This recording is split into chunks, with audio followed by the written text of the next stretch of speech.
আমি বিস্তারিত বলেছি যে এখানে অনেক সমস্যা আছে। আপনি এই বাংলাদেশের পার্সপেক্টিভে যদি বলি, ঢাকা মেডিকেলের ডাস্টবিনে প্রায় নবজাতক বাচ্চা পাওয়া যায়, পত্রিকায় আসে, হয় জীবিত নয় মৃত। তো ওই যে বাচ্চাটা যে আপনি প্রাণ নষ্ট করলেন, এই অধিকার কি আমার আছে? নাই। কারো প্রাণ হরণের অধিকার তো আমার নেই। আরে বাচ্চাটা যদি জীবিত থাকে, এবার তার লাইফটা দেখেন কিরকম, কত হ্যাসেল। তার কোনো হিস্ট্রি নাই, তার হিস্ট্রি ইজ মিসিং। তার বাবা নাই, তার মা নাই।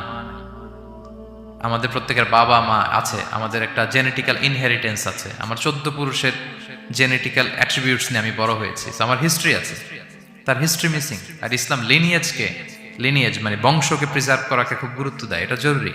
আমি একটা মেয়েকে বিয়ে করবো, ওর বাবাকে দাদাকে না জানলে আমি কিভাবে বুঝবো যে তার হিস্ট্রি কি?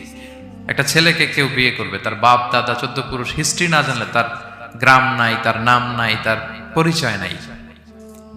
তো এই জন্য ব্যাপারটা